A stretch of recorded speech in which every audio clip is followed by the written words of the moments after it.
여러분 설 명절 잘 보내고 계십니까? 또 이렇게 아마 가족들 어른들 뵈러 일산에 또 오신 분들도 계신 것 같은데요. 이 새해 새 아침의 기쁨이 여러분 가정 안에 늘 가득되기를 바랍니다. 또 연휴 기간 쉼도 가지시고 가족들과 사랑을 나누고 고마운 분들께 감사의 마음을 또한 나눌 수 있는 뜻깊고 즐거운 이 명절 연휴가 되기를 바라겠습니다. 여러분 우리나라에 처음 예수 믿는 복음 전하고 기독교 교회를 세우기 위하여 정말 생명바쳐로 헌신하셨던 외국 선교사님들이 많이 계셨습니다. 그분들의 이야기를 들을 때면 늘 크나큰 감동과 도전을 얻고는 하는데요. 그 중에 오늘 사무엘 마펫, 우리 이름으로는 마포 삼렬이라고 하는 선교사님의 이야기를 잠깐 소개하도록 하겠습니다. 사무엘 마펫, 그래서 그 마펫을 우리 발음으로 마포, 사무엘을 삼렬 이렇게 해서 우리말 이름을 마포 삼렬 그렇게 불렀습니다. 당시에 외국 선교사님들이 우리나라 사람들과 친숙해지기 위해서 외국 이름을 한국 이름으로 그렇게 바꾸어 불렀는데, 그래서 언더우드 목사님도 선교사님도 우리 이름으로 원두우, 또 그레이엄 리라고 하는 선교사님 좀 이따 소개하겠지만 이길함, 또 알런 클락이라고 하는 선교사님 계셨는데 클락 곽, 알런 알련, 그래서 곽알련, 그렇게 한국 이름으로 지어 불렀습니다. 그 가운데 바로 마포 삼렬 선교사님이 계셨습니다. 이분은 27 청년의 나이에 이 한국 땅을 밟아서 70세에 은퇴하신 분이셨습니다. 이분이 하셨던 대표적인 선교사역은 교육 사업이었는데요. 이분이 서울에 잠시 머물다가 하나님의 뜻을 받아 평양으로 옮겨 그곳에서 선교사역을 시작했습니다. 쉽지 않은 선교사역이었고 교육 사업이었지만 그 일을 통하여서 하나님께서 그와 함께 하심을 경험하고, 그래서 이 땅에 정말 진리의 새빛 구원의 빛이 그 여명이 밝아옴을 믿음의 눈으로 소망으로 보았던 일이 있었습니다. 그분의 전기에 사역 초기의 모습을 들려주는 이런 기록이 있는데요, 제가 읽어드리겠습니다. 서울에서 학교 예수교 학당 일을 그만두게 되자 나는 이길함 목사와 함께 평양으로 출발했습니다. 여기서 말하는 예수교 학당은 언더우드 선교사님이 고아원 사역을 시작하셨었는데 그 사모님이 건강이 악화되면서 고아원 사역을 그만두게 되고, 이 고아원을 바로 이 마포 삼렬 목사님이 인수받았다가 그곳을 예수교 학당이라 이름하였고, 이것이 나중에 경신학교가 되어서 지금도 서울 해화동에 있는 경신중고등학교가 되었습니다. 바로 그 학교의 일을 하다가 이제 그만두게 되고 이길함 목사님, 그레이엄 리 선교사님과 함께 바로 평양으로 가게 되었다 하는 이야기입니다. 1893년 10월에 평양을 도착하여 석 달 동안을 그곳에 머물면서 사랑방에서 전도 사업을 계속했습니다.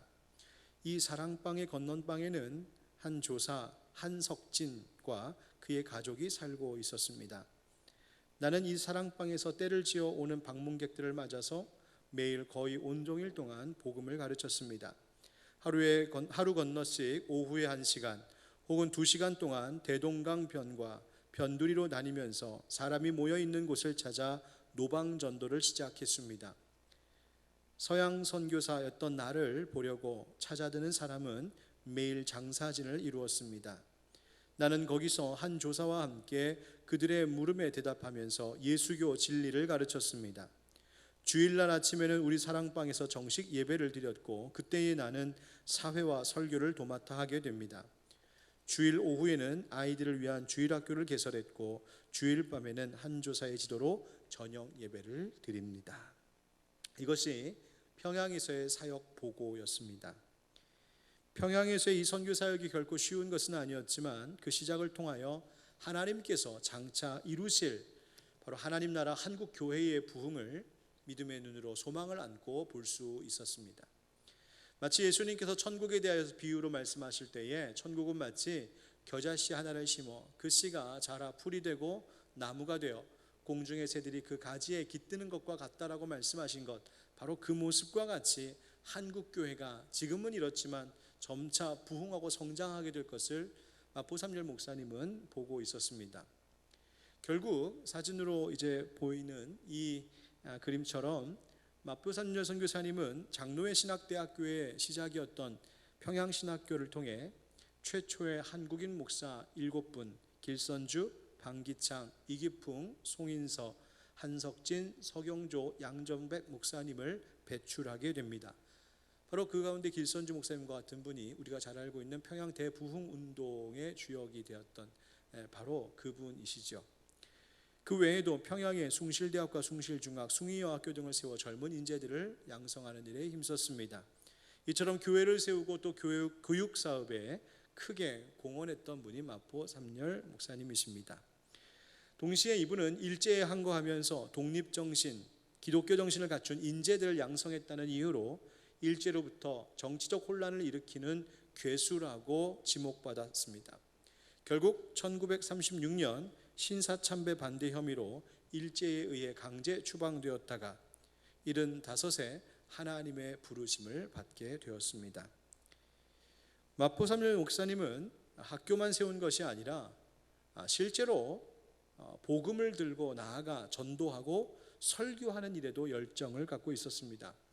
그래서 이런 일화가 있습니다. 어떤 분이 마포 삼열 선교사님한테 선교사님 자동차 한 대를 사시는 것이 좋겠습니다. 아니 왜요? 자동차를 사서 여기다 두면 이 한국 사람들이 신기해서 자동차 보려고 막 몰려들 것 아닙니까? 아마 그렇게 해서 더 많이 전도하라 하는 이야기였겠죠. 그런데 마포 삼열 선교사님이 이렇게 대답했습니다. 아닙니다. 차가 있으면 나는 내가 그리스도에 관하여 이야기해주고 싶은 너무나 많은 한국 사람들을 그냥 지나쳐 버리고 말 것입니다.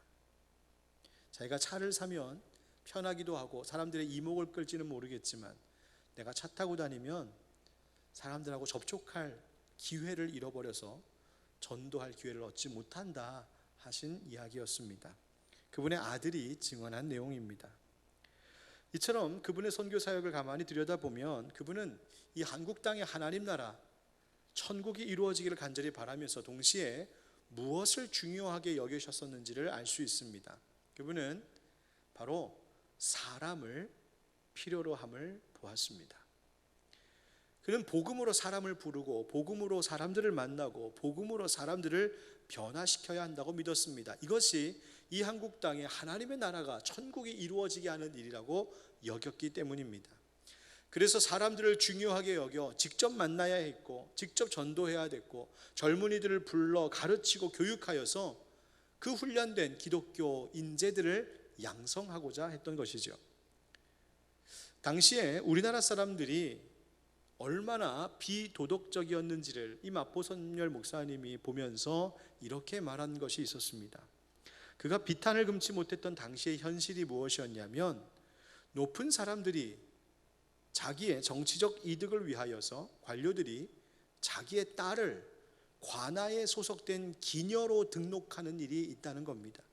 자기의 딸을 기녀로 관아에 속한 기녀로 등록하면 기녀 생활을 하면서 많은 사람들을 이제 힘 있는 자들과 유력한 자들과 접촉점이 늘어나게 되고 그들로부터 어떤 정보도 들을 수 있고 영향력을 미칠 수 있을 것이라는 그 이득 때문에 자기 딸을 기생으로 등록시켜 놓고는 그거 참 잘된 일이라고 행운으로 간주했다는 것입니다.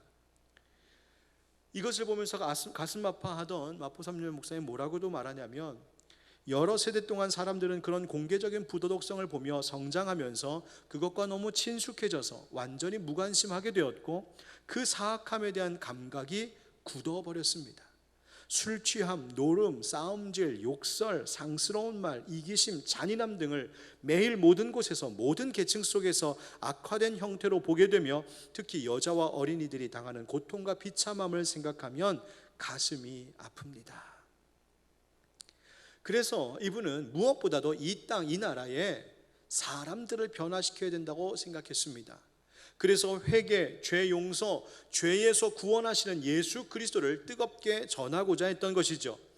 그리고 그렇게 사람들을 불러 변화시키면 그들로 하여금 또한 다른 사람들을 불러 가르치고 훈련하고 사명을 갖게 하여서 그들이 세상으로 나아가 여전히 죄에 빠져 있던 또 다른 사람들을 다시 하나님께로 그 구원의 자리로 인도하는 일을 하게 하는 바로 이 일을 해야 한다고 믿었던 것입니다. 하나님 나라를 이루는데 그 일을 할, 복음 전할 사람이 필요하다. 예수 믿는 믿음 갖게 하는 복음을 전할 때에 바로 거기에 하나님 나라 천국이 임하는 것입니다. 예수님 보내신 하나님 앞에 자신들의 죄를 회개하고 예수님 안에 있는 그 죄 용서함의 은혜를 받을 때에 바로 그때 그 사람에게 그곳에 하나님의 나라 천국이 임하는 것인데, 바로 그 일을 위하여 필요한 것이 변화된 사람들이었습니다. 먼저 복음 받아들이고 먼저 예수 믿어 또 다른 사람에게 복음을 전할 수 있는 그런 주님의 사람들, 바로 예수님은 그런 사람들을 일컬어 오늘 본문에 사람 낚는 어부라고 말씀하고 계십니다. 오늘 본문 이야기가 바로 그것입니다. 예수님께서 갈릴리의 어부였던 베드로, 안드레, 야고보, 또 요한, 이 네 사람을 그분의 제자로 부르시는 장면인데, 이 말씀 본문을 가만히 읽어보면 이 본문 단락 앞뒤에 우리를 주목하게 하는 말씀 구절이 있습니다. 바로 이런 구조를 갖고 있기 때문인데요, 18절부터 22절까지 예수님께서 그 어부들을 제자로 부르시는 그 이야기 앞뒤에 17절, 23절에 이런 말씀이 있습니다. 우리 17절 한번 같이 읽어보실까요? 시작.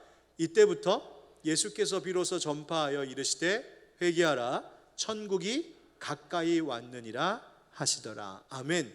회개하라, 천국이 가까이 왔다. 예수님께서 공생애를 시작하시면서 천국이 가까이 왔음을 선포하셨습니다. 그리고 제자들을 부르시고 그 다음 23절도 한번 같이 읽어보실까요? 시작. 예수께서 온 갈릴리에 두루 다니사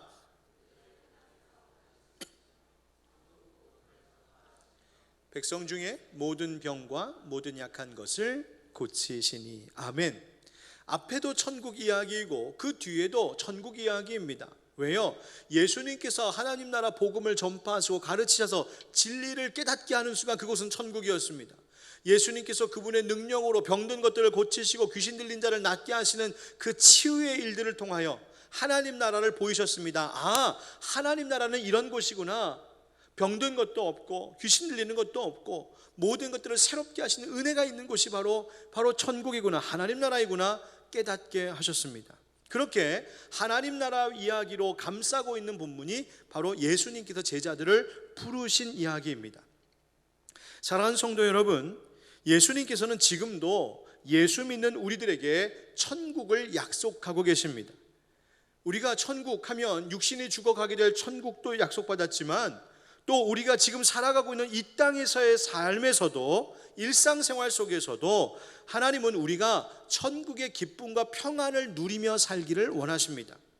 물론 우리가 나중에 가게 될 그 하나님 계신 천국, 그곳에 비하면 우리가 사는 이 땅이라고 하는 것은 본질적으로 환난과 광야와 시련의 인생 여정일 수밖에 없겠지만, 그런데 하나님은 이와 같은 인생 광야와 같은 삶을 살아가는 중에도 천국에 대한 소망을 잃지 않게 하시기 위하여 그 천국의 기쁨과 평안을 이 땅에서 미리 맛보게 하신다는 것입니다.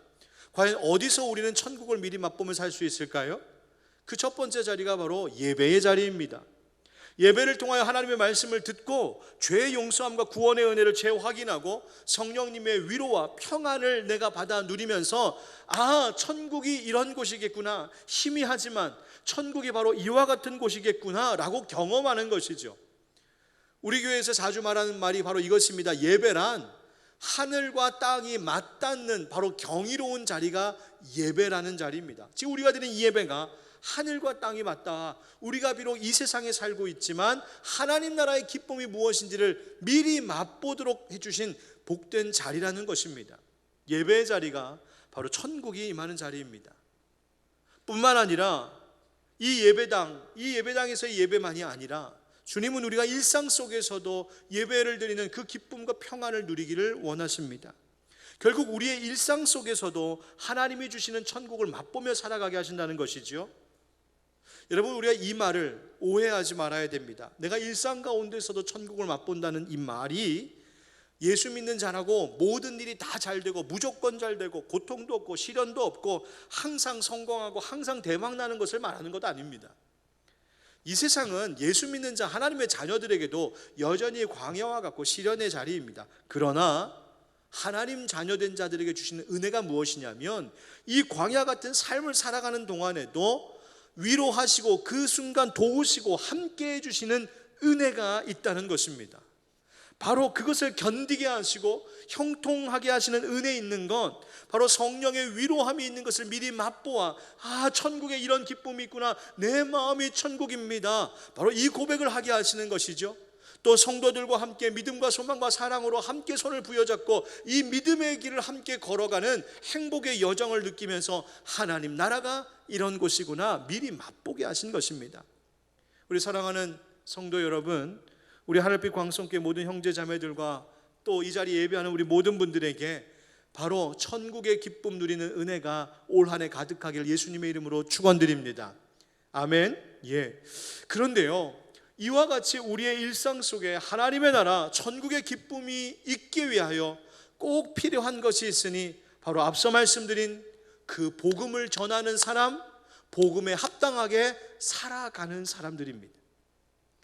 예수님을 따른 어부들과 같은 사람들이 바로 우리에게 필요하다는 것입니다. 그렇다면 그 예수님을 따르는 제자된 사람들이라는 것이 도대체 어떤 것이고 어떻게 해야 하는 것일까? 오늘 이 시간 말씀을 통해 그 깨달음 얻는 은혜가 있기를 축원드립니다. 한번 따라 하실까요? 일상의 자리에서 부르시는 예수님.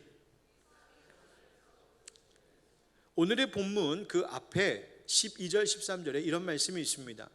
예수께서 요한이 잡혔음을 들으시고 갈릴리로 물러가셨다가 나사렛을 떠나 수불론과 납달리 지경 해변에 있는 가버나움에 가서 사시니, 예수님께서 사셨던 곳이 갈릴리 그 가버나움이었다는 말이죠.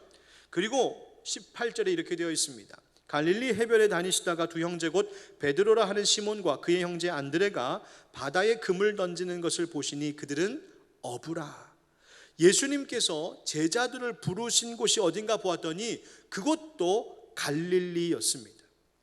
지도를 보시면 예수님이 사신 곳이 갈릴리 가버나움이었다 되어 있는데, 여러분 지도에 저 요단강 위에 보면 이렇게 하늘색 파란색으로 또 동그랗게 되어 있는 자리가 바로 갈릴리 호수입니다. 워낙 커서 갈릴리 바다라고 성경에 말하고 있는데요, 사실은 호수입니다. 그 갈릴리 호수 위쪽이 가버나움, 그 밑에가 가나 혼인잔치가 있었던 가나, 물로 포도주 만든 곳, 그리고 그 밑에가 예수님 어렸을 때 사셨던 나사렛 동네입니다. 바로 예수님께서 저 가버나움에서 살고 계실 때에 바로 저기에서, 그 동네에서 이 베드로, 안드레, 야고보, 요한을 부르셨다는 말입니다. 같은 지역, 같은 동네에 살고 있는 제자들 부르신 것이죠. 어떤 다른 곳 멀리 가서 제자들 찾지 않으셨습니다. 예루살렘 도시로 가서 거기에서 율법을 잘 배운 석학들, 종교적 엘리트들을 부르신 것 아니었습니다. 미래가 전망이 밝은 젊은 정치인들을 찾으신 것도 아니었습니다. 혹은 출신 배경이나 가문이 좋은 집안 사람들, 귀족 집안 사람들 부르신 것도 아니었습니다. 그저 예수님 사시던 곳에서, 그 갈릴리 시골 마을, 그 동네에서, 그 지역에 있는 어부들 부르셨다는 말입니다. 이것을 입장을 바꿔 생각해 보면 베드로, 안드레, 야고보, 요한은 자신들이 살아가는 일상생활 속에서 예수님을 만나고 예수님의 부름 받은 것입니다. 이 사람들이 출세하기 위해서 예루살렘 도시로 올라갔던 것도 아니요, 수준 높은 교육기관 가서 교육받고 학위를 얻은 것도 아니요, 그냥 자기들이 어려서부터 살고 있었던, 살며 자라온 그 자리, 그저 매일 반복되는 그 어부의 일을 하는 동안에 그 갈릴리 호숫가에서 그날도 여지없이 다름없이 자기의 일을 하고 있는 그때에, 그런데 거기서 예수님이 찾아와 주셨고 만나 주셨고 불러주셨다는 말입니다. 여러분, 우리를 향한 주님의 부르심도 그와 같습니다. 우리는 주님을 만나기를 원하지요. 주님 만나는 기쁨과 은혜가 있기를 원합니다. 그래서 우리의 삶이 천국과 같이 되기를 원할 것입니다. 우리는 주님의 부르심 듣기를 원합니다. 이미 주님이 우리를 불러주셔서 예수 믿게 하셨고 하나님 자녀 삼아주셨지만 또 동시에 그 이후로 계속해서 내가 어떻게 살아가기를 원하는지, 내 젊음을 어떻게 살아가기를 원하시는지, 내가 뭘 하기를 원하시는지, 내 인생을 향한 하나님 주시는 사명이 무엇인지를 우리는 주님 만나 그 부르심을 받고 듣고 알기를 원할 것입니다. 어디 가야 그 주님 만날 수 있을까요? 어딜 가야 그 주님의 음성 들을 수 있을까요? 주님 어디로 찾아오시는 것일까요? 주님 어디서 우리를 기다리고 계실까요? 대단히 유명한 이스라엘 성지라도 비행기 타고 가야 합니까? 아니면 성령의 엄청난 역사가 일어난다는 유명한 어떤 교회나 기도원을 우리가 찾아가야 할까요? 아니면 사람 많이 오고 가는 대화역 스타벅스에서 차 한 잔 시켜놓고 기다려볼까요? 그런 것 아니지요. 예수님 어디 계실까요? 한번 잘 따라하겠습니다. 지금 여기에, 바로 그것입니다. 지금 여기에 주님이 우리와 함께 계십니다. 여러분, 이 말을 또 오해해서 하늘빛 광성교회에만 주님이 계신데 그런 이야기가 아닙니다. 여기서 말하는 지금 그리고 여기에 라고 하는 이 말은 우리가 사는 매일의 일상 속에 now and here, 바로 우리가 살아가는 매일의 생활 속에 주님이 우리와 함께하고 계시고 우리를 지금도 부르고 계시다는 것입니다. 여러분, 우리는 하나님의 존재를 저기 어딘가에 그 하나님이 계시고 우리는 거기로부터 뚝 떨어져 있어서 하나님과 굉장히 이렇게 거리가 있는 것처럼 생각할 때가 있습니다. 마치 제가 여기 강단 위에 있고 여러분들 저 회중석에 앉아 계신 것처럼 이렇게 거리가 있는 것처럼 말이죠. 그런데 이런 구조로 우리를 생각하게 되면 이런 문제가 생깁니다. 여기 앞에 지금 앞자리에 비교적 앞자리에 앉아 계신 분들은 저와 굉장히 가깝습니다. 그래서 저 뒤에 앉아 계신 분이거나 아니면 저 지금 2층에 있는 우리 귀한 청년들, 저 멀리 있을 때에는 굉장히 먼 거리로 우리가 보게 됩니다. 앞에 계신 분들은 가까이 있기 때문에 제 표정도 다 보이고 말할 때 침 튀기는 것도 보이고 우리 목사님 머리가 지난주보다 더 많이 빠지셨네 뭐 이런 것도 다 보이지만 저기 멀리 있으면 거리가 있는 거죠. 왜요? 저는 육신을 입고 있기 때문에 여기에 있으면서 동시에 저기에는 있을 수 없기 때문입니다. 저는 저기에 있거나 여기 있거나 둘 중에 하나입니다. 그런데 하나님을 그렇게 생각하면 곤란해집니다. 하나님은 그런 분이 아니시기 때문이지요. 하나님은 누구에게는 아주 가까이 있고 누구에게는 좀 멀리 있는 그런 분 아닙니다. 우리가 이런 말이 완벽한 이 비유가 될지는 모르겠지만 우리의 이해를 돕기 위해서 조금 비교하여 설명하면 여러분 공기를 한번 생각해 보십시오. 공기는 누구에게는 멀고 누구에게는 가까운 것, 그런 것 아닙니다. 공기라고 하는 것은 저의 피부에 지금 막 맞닿아 있고 바로 여기에 있습니다. 그런데 그 공기는 저에게만 있는 것이 아니라 여러분들에게도 있습니다. 여러분, 이 공간을 생각해 보십시오. 이 공간은 저에게도 있지만 여러분들에게도 가까이 있습니다. 이 공간이 있으니 나의 존재, 여러분의 존재가 있는 것과 마찬가지입니다.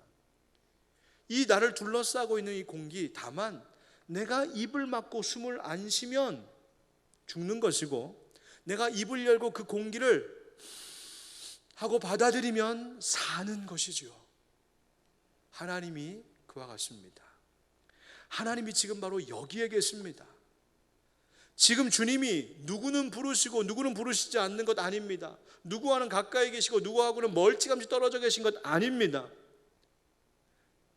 이 예배의 자리에서만이 아니라 또 멀리 전혀 낯선 자리가 아니라 바로 이 공기와 같이 우리와 맞닿아 있는 우리의 일상의 모든 자리에서 주님은 우리를 부르고 계시고 만나기를 원하신다는 말입니다. 다만 내가 마음을 닫고 받아들이지 않느냐, 아니면 마음을 열고 우리 주님의 임재를 받아들이느냐, 거기에 차이가 있습니다. 주님은 지금도 우리의 일상 속에서 우리를 부르십니다. 늘 마주하고 있는 내 사랑하는 가족들과 내 친구들과 그들과 함께 대화하면서 그 관계 속에 있는 관계 속에서 주님은 나를 부르시고 말씀을 주십니다. 매일 내게 주어지는 일과 속에서 그 일을 대하는 내게 주님은 그 일들을 통해서 말을 걸어 오십니다. 우리의 인생들은 모두가 항상 따라다니는 삶의 무거운 짐을 지고 있을 텐데, 그래서 때로는 벗어버리고 싶고 내려놓고 싶은 그 무거운 짐들, 그런데 놀랍게도 우리 주 예수님께서는 그 무거운 삶의 무게 속에서 그 일을 통하여서 우리에게 말씀을 걸어 오십니다. 매일의 삶 속에서 우리를 불러주십니다. 뭐라고요? 사랑하는 내 형제, 내 친구야, 지금 내가 여기 있다. 지금 여기서 나는 네가 나의 제자로 살기를 원하고 있다. 네가 가족들을 대하는 말과 태도에서, 네가 너의 친구와 너의 직장 동료들을 대하는 말과 태도에서, 너의 반복되는 지루해 보이는 그 일과 속에서, 때로는 감당하기 벅찬 인생의 어려움 속에서도 나는 네가 나의 제자이기를 원한다. 나를 따르라. 거룩한 하나님의 자녀로 살기를 원한다. 그래서 베드로전서 1장 15절에서 주님은 우리에게 이와 같은 말씀을 주십니다. 우리 한번 같이 읽어보실까요? 시작. 오직 너희를 부르신 거룩한 이처럼 너희도 모든 행실에 거룩한 자가 되라. 아멘. 아멘. 고맙다. 오직 너희를 부르신 거룩한 이처럼, 오직 너희를 부르신 그 거룩한 분이 바로 지금도 너희의 모든 행실, 너희의 일상의 모든 삶 속에서 너희가 거룩한 자 되기를 원한다 말씀하시는 것입니다. 사랑하는 형제자매 여러분, 주님이 매일 살아가는 일상 속에서 나를 거룩한 성도의 자리로 부르시고 예수님의 신실한 제자의 그 길로 우리를 부르신다면, 오늘도 그분의 음성을 듣고 그분의 마음을 헤아려 그것에 날마다 응답하며 살아가는 여러분 되시기를 주님의 이름으로 축원합니다. 하나님이 그렇게 살아갈 때 올 한 해 은혜 더해 주실 줄 믿습니다. 두 번째로 따라 하실까요? 망설임 없이 따른 순종. 바로 이것이 그 제자들의 모습이었습니다. 오늘 본문 19절부터 22절을 보면 예수님께서 말씀하십니다. 나를 따라오라. 내가 너희를 사람을 낚는 어부가 되게 하리라. 나를 따라오라 부르신 예수님의 음성에 제자들은 곧장 순종했습니다. 여러분, 예수님께서 어부였던 제자들을 부르시는 장면은 다른 복음서에도 기록되어 있는데요, 특별히 누가복음 5장에 기록된 내용은 굉장히 극적으로 더 자세히 설명되어 있습니다. 시몬 베드로가 밤새도록 물고기를 잡는데 하나도 못 잡잖아요. 그때 우리 예수님께서 다가가 명령하시죠. 깊은 데로 가서 그물을 내려 고기 잡아라. 어부 물고기 잡는데 베테랑이었던 베드로가 그 주님의 권위 있는 말씀에 그대로 순종합니다. 깊은 데로 그물을 내려 고기 잡으라 하신 말씀 듣고 말씀에 의지하여 내가 그물을 내리리이다. 그랬더니 그 말씀에 순종하였더니 엄청나게 많은 물고기를 잡게 되죠. 그때서야 시몬 베드로가 주님 앞에 무릎을 꿇고 고백하지 않습니까? 주여, 나를 떠나소서, 나는 죄인이로소이다. 그리고 이 베드로가 바로 예수님을 따랐다, 제자로서 따랐다라는 이야기가 누가복음에 그렇게 기록되어 있습니다. 오늘 우리가 본문으로 삼은 마태복음의 말씀보다, 그 기록보다 훨씬 더 누가복음의 이야기가 더 드라마틱합니다. 감동이 있습니다. 그런데 마태는 이 드라마틱한 이야기를 자기의 기록에 담지 않습니다. 오히려 오늘 마태복음 말씀을 가만히 읽어보면 누가복음 이야기에 비해서 굉장히 무미건조하게 기록한 것을 알 수 있어요. 뭐라고 있습니까? 예수님이 나를 따르라, 예수님 말씀하셨다, 부르셨다, 그랬더니 제자들이 따랐다. 그게 전부입니다. 왜 마태는 자기의 복음서를 쓸 때에 이와 같은 방식으로 기록했을까요? 왜 마태는 자기의 기록을 누가와 같이 조금 더 감동적으로, 드라마틱하게 그렇게 기록하지 않았을까요? 이유는 굳이 그렇게 기록할 필요가 없다고 여겼기 때문입니다. 예수님을 따르는 이 일은 물고기를 많이 잡는 것과 같은 다른 어떤 이유가 있어야 따를 일이 아니라고 보았기 때문입니다. 어떤 체험적인 일로 내가 설득이 되어야, 나를 감동하게 하는 무슨 극적인 일이 있어야, 드라마틱한 어떤 체험이 있어야 예수님을 따를 것이 아니라고 생각했기 때문입니다. 왜요? 예수님이 부르셨다면 무조건 따라야 하는 것이었습니다. 왜요? 바로 예수님이 왕이시기 때문이었습니다. 마태복음은 다른 복음서들과 다른 신학적 강조점이 차이가 있는 것이 있는데, 그것이 뭐냐면 예수는 우리의 왕이시라는 것입니다. 여러분 생각해 보십시오. 왕이 신하들을 설득해야 할 이유가 있습니까? 왕이 백성들에게 여봐라 이리 와라 명령할 때에, 혹은 저리로 가라 명령할 때에 왕이 백성들에게 선물을 막 주고 감동을 주어서 그들의 마음을 움직여서 그렇게 데리고 끌고 와야 되는 겁니까? 아닙니다. 왕이 오라고 하면 와야 하고 왕이 가라고 하면 가야 합니다. 왜요? 왕이기 때문에 그렇습니다. 지금 마태복음 기사는, 이 마태복음은 바로 이 점을 강조하고 있는 것입니다. 그래서 마태는 자기의 복음서에 무엇을 강조하냐면 바로 부사 유테오스라고 하는 말을 쓰고 있습니다. 그들이 곧 예수를 따르니라 라고 할 때 이 바로 곧, 즉시가 바로 유테오스, 영어로는 immediately, 즉시라는 말입니다. 예수님께서 나를 따르라 부르시니 그 부르심에 주저함이나 망설임이 없었습니다. 어떤 조건이 필요한 것도 아니었고 어떤 보장을 약속하는 것도 아니었습니다. 그저 절대적이고 권위 있는 왕이신 주님의 부르심이니 그분의 권위의 말씀 앞에 압도되어서 베드로, 안드레, 야고보, 요한은 그 즉시 예수님을 따랐던 것입니다. 이것이 예수님의 제자된 자들의 모든 그리스도인의 모범이 되었습니다. 여러분 기억하십시오. 주님께서 우리를 부르실 때에 즉시 망설임 없이 순종하는 것이 좋습니다. 부르심이 그저 반드시 어떤 사명, 어떤 일로의 부르심만 생각하실 것이 아닙니다. 이 부르심이라고 하는 것은 여러 가지로 우리 가운데 적용될 수 있습니다. 주님께서 오늘 나에게 누군가를 용서해라, 누군가를 사랑하라고 하는 마음의 감동을 주셨다면 그것도 일종의 부르심입니다. 어떤? 바로 그 사랑의 자리로 우리를 부르고 계신 것입니다. 어떤 것을 섬겨라, 낮은 마음으로 겸손히 행하라, 깨닫게 하시는 것도 부르심입니다. 그 섬김과 겸손의 본을 보이시는 우리 주님, 제자의 길로 우리를 부르고 계신 것이죠. 어떤 잘못에 대한 회개를 하게 하는 것도, 어떤 일에 대해서 헌신하게 하는 것도 바로 주님의 부르심입니다. 그런데 그런 부르심이 내 가운데 다가올 때마다 망설임 없이 순종해야 됩니다. 주저함 없이 순종해야 됩니다. 왜요? 나에게 그 감동, 그 말씀을 주고 계신 분이 나의 주인이요 왕이시기 때문입니다. 다른 조건이 필요 없습니다. 5달란트, 두 달란트 받았던 종이 왜 주인에게 칭찬받았었나요? 마태복음 25장 16절 17절 이렇게 되어 있습니다. 5달란트 받은 자는 바로 가서 그것으로 장사하여 또 5달란트를 남기고 2달란트 받은 자도 그같이 하여 또 2달란트를 남겼으되. 주인이 맡긴 것에 대하여서 주저하거나 망설이지 아니하고 바로 가서 그 일을 했다는 이야기입니다. 즉각 순종하고 사명 감당한 것이 칭찬할 이유가 되었습니다. 여러분 기억하십시오. 내가 우리 주님을 선택한 것이 아니라 왕이신 주님이 나를 택하셨습니다. 그분에게 모든 주도권이 있습니다. 그분이 오라 하시면 나는 가야 하고 주님이 가라 하면 난 떠나야 합니다.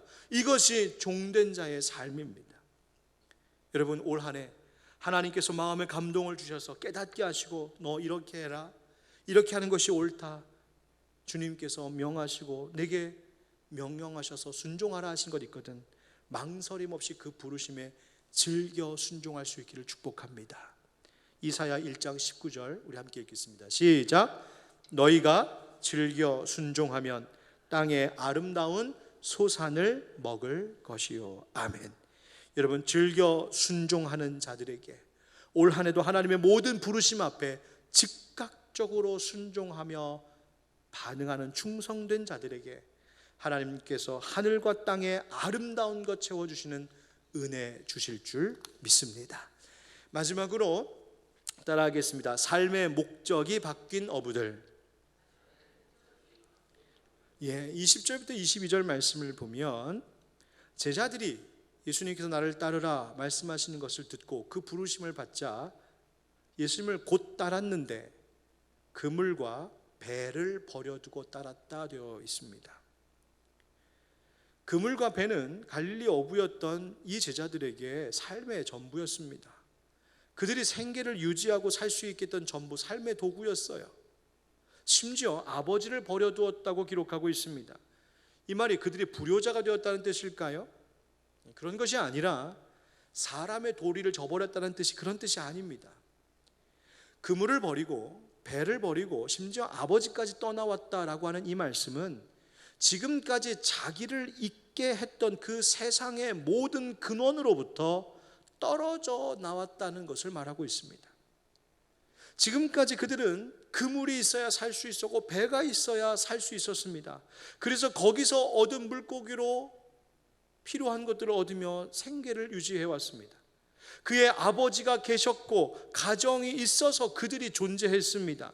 그런데 이제 이들이 예수님을 만나자 과거 나를 있게 했던 그 근원으로부터 떨어져 참 근원 대신, 참 생명의 근원 대신 예수님을 따랐다는 이야기입니다. 예수님을 따른다는 것이 바로 지금까지 나를 유지하던, 나의 존재를 유지하게 했던 자기 세계를 끊어버리고 하나님이 이루시는 새로운 세상으로 나아감을 이야기하는 것입니다. 여러분, 예수님을 따르며 산다는 것, 내가 예수 청년으로 살아간다는 것은 내가 가장 의지하고 사랑했던 것을 등져야 할 때도 있습니다. 고기 낚는 삶에서 사람을 구원하는 삶으로 내 인생의 목적을 하나님이 바꾸셨기 때문에 내 인생을 살아가는 삶의 방식이, 내 젊음을 계획하고 살아가는 방식이 달라져야 합니다. 그것이 예수 믿는 자들의 삶입니다. 여러분, 설날이 되면 우리나라 전통에 이런 것이 있었습니다. 설빔. 한자어로는 세장이라고 말하는데 나이가 연세 몇 세 할 때 그 세자, 해 세자죠. year, 해 세자에 단장할 장자를 써서 세장이다 불렀습니다. 즉 새롭게, 새로운 해에 새롭게 단장한다. 설빔입니다. 설을 맞이해서 새로운 몸을 단장하기 위해 새로 옷을 지어 입혔던 전통이지요. 이것은 새해가 시작되기 때문에 이제 작년 묵었던 것 떨궈버리고 새 출발을 하는 의미를 갖고 있었습니다. 그래서 옛날 어머니들은 밤을 새워 옷감을 짜고 바느질을 해서 섣달 금음께 되면 옷을 다 만들게 되고, 그리고 새로 지은 화사한 그 바지, 저고리, 치마 아이에게 입히면서 아이들은 그 옷을 입고 기뻐 뛰고 그 옷을, 새 옷을 입고 그 설빔을 입고 어른들께 세배하러 갔던 것이 설날 우리의 모습이었습니다. 지금도 여러분 아십니까? 우리를 위해 새 옷을 밤새워 지으신 분이 계십니다. 밤새우는 정도가 아니라 자기의 피로, 자기의 살로 새 옷 지어주신 분이 계시니 바로 십자가에서 죽으시고 부활하신 우리 주 예수 그리스도이십니다. 우리는 예수 믿는 그때, 세례받고 성령으로 인침받는 그때에 이미 예수님께서 자기의 생명으로 지으신 은혜의 옷 설빔을 입고 새 삶을 출발했던 사람들입니다. 그러므로 우리는 옛것 버리며 살아야 합니다. 설 명절, 새로운 한 해를 출발하는 이 시점에 세상 그 종이 달력만 바뀌는 것이 아니라 우리의 심령이, 우리의 생활이, 우리의 살아가는 삶의 방식이 모든 옛것들을 벗어버리고 새 사람을 입는 은혜가 우리 가운데 있어야 합니다. 에베소서 4장 22절부터 24절 함께 읽겠습니다. 시작. 너희는 유혹의 욕심을 따라 썩어져가는 구습을 따르는 옛사람을 벗어버리고 오직 너희의 심령이 새롭게 되어 하나님을 따라 의와 진리의 거룩함으로 지으심을 받은 새 사람을 입으라. 아멘. 여러분, 오늘 말씀을 통하여 예배하는 중에 성령님께서 나에게 버리라고 말씀하시는 그물, 버리라고 말씀하시는 배는 무엇인가요? 성령님이 지금 나에게 뭘 버리고 이제 예수님 따르는 올 한 해가 되라고 말씀하고 계십니까? 주님의 부름을 받은 우리들, 삶의 목적을 하나님께서 바꾸셨으니 우리가 살아가는 삶의 방식도 우리의 인생을, 우리의 청춘을 대하는 삶의 태도도 예수 안에서 새로워지기를 축복합니다. 그렇게 올 한 해도 예수님의 부르심을 따르는, 순종하는, 사람 낚는 어부, 영혼 구원하는 하나님 나라 일꾼들로 살아갈 때 주님이 올 한 해도 우리와 함께 하시고 은혜와 도움과 능력으로 주께서 우리를 붙들어 주실 줄 믿습니다. 아멘. 함께 기도하겠습니다. 우리 이 시간에 마음을 모아서 한번 기도하면 좋겠습니다. 하나님, 오늘 말씀 기억합니다. 먼저는 우리의 매일의 삶 속에서, 우리의 일상에서 나를 불러주시는 주님을 만나게 하여 주시옵소서. 그리고 하나님의 그 말씀, 부르심과 그 명령 앞에 망설임 없이 즉각 순종하는 자들이 되게 하여 주십시오. 또 우리의 옛 모습, 옛것 벗어버리고 예수님이 지어 입히신 새 옷, 은혜의 옷을 입고 그렇게 버릴 것 버리고 새로워지는 우리 올 한 해의 시작이 되게 하여 주옵소서. 우리 말씀 붙들고 이 시간 함께 기도하도록 하겠습니다. 기도합시다. 은혜가 용서하옵소서. 오늘도 우리 주신 하나님의 성령 하나님 주십시오. 주님, 우리로 하여금 매일의 생활 속에서, 매일의 삶 속에서 우리 불러주시는 하나님의 은혜를 주옵소서. 우리 안을 만나게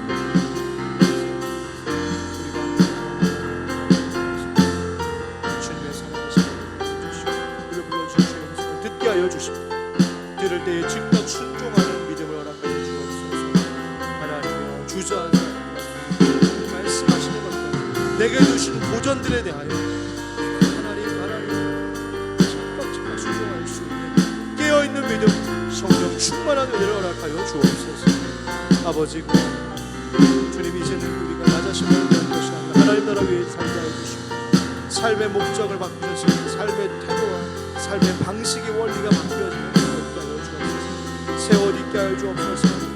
제자들이 그 배와 그물을 버려줬던 것처럼 우리도 버릴 것 버리고 끊을 것 끊고 하나님께로 나아가는 우리의 삶이 되게 하여 주시옵소서.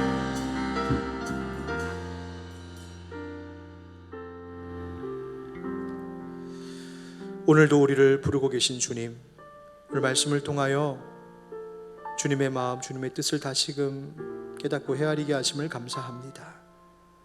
주님, 우리가 매일 반복되는 그 일상 속에서 그러나 주님은 언제나 새롭게 우리를 불러주고 계심을 믿습니다. 내가 늘 마주하고 같이 살아가는 내 가족들 사이에서, 늘 함께 일하는 직장 동료들 사이에서, 또 늘 함께 어울리는 친구들 사이에서, 학교에서, 우리 교회의 형제자매들 사이에서, 우리의 모든 일상 속에서 주님은 나를 지금도 부르시고 나에게 말씀을 걸어오심을 저희가 믿습니다. 하나님, 우리의 영의 귀를 밝혀주셔서 오늘도 나를 따르라, 네가 있는 그 자리에서 예수 따르는 제자로 살라고 부르시는 그 주님의 음성을 듣고 그것에 즉각 순종하는 우리가 되게 하여 주시옵소서. 순종함에 망설임이 없게 하여 주옵소서. 즐겨 순종하는 자에게 아름다운 것 주신다 하셨사오니 그 은혜를 누리게 하여 주옵소서. 주님, 우리로 하여금 예수 피로 우리의 죄를 씻으시고 하나님 자녀 삼으시사 삶의 목적을 또한 바꾸셨사오니 하나님, 세상 방식대로 살지 않게 하시고 하나님 주시는 믿음의 원리대로 성경이 말하고 있는 그 진리의 길로, 그 방식과 그 원리로 살아가는 하나님의 자녀들 되게 하여 주옵소서. 옛것 벗어버리고 새것 입어 그 은혜로 새롭게 변화되는 역사가 올 한 해 있게 하여 주시옵소서. 하나님, 또 우리 나라를 위해서, 또 열방을 위해서 기도합니다. 올 한 해 우리나라가 정말 하나님 보시기에 바른 정의가 세워지고 평화로운 나라 되게 하시고 하나님, 깨진 모든 윤리 가치관들이 회복되어서 하나님 보시기에 올바른 믿음의 길 걸어갈 수 있도록 하나님, 그런 이 나라, 이 사회 한국교회가 되게 하여 주시옵소서. 주님, 지금 중국으로부터 시작된 우한 폐렴 때문에 온 세계의 사람들이 두려움 가운데 있습니다. 하나님, 그 모든 질병이 인간의 잘못된 욕망과 욕심으로 인하여서 생겨난 결과들임을 자백합니다. 하나님, 우리의 죄악을, 인간의 죄를 용서하여 주시고 온 열방 가운데 예수 보혈로 덮으셔서 모든 질병이 멈추게 되고 병 걸린 자들이 회복되게 하여 주시고 건강과 안녕을 이 땅 가운데 허락하여 주시옵소서. 설 연휴를 보내고 있습니다. 사랑하는 우리 지체들에게 하나님 힘 주시고 위로 주시고 올 한 해도 어디에서 무엇을 하든 주님과 동행하는 복된 한 해가 되게 하여 주시옵소서. 감사드리며 예수님의 이름으로 축복하고 기도하옵나이다. 아멘. 지금은 우리 주 예수 그리스도의 은혜와 하나님 아버지의 크고 놀라우신 사랑과 성령의 교통하심과 역사하심이 오늘도 우리의 모든 삶 속에서 부르시며 나를 따르라 하시는 주님의 음성 듣고, 예 주님, 내가 주님을 따릅니다, 순종할 것을 다짐하는 모든 주의 백성들 위해 저들의 삶과 가정과 일터와 학업과 또 우리 젊은이들의 장래 위에 열방 속에 이제부터 영원까지 함께 하시기를 간절히 축원하옵나이다. 아멘.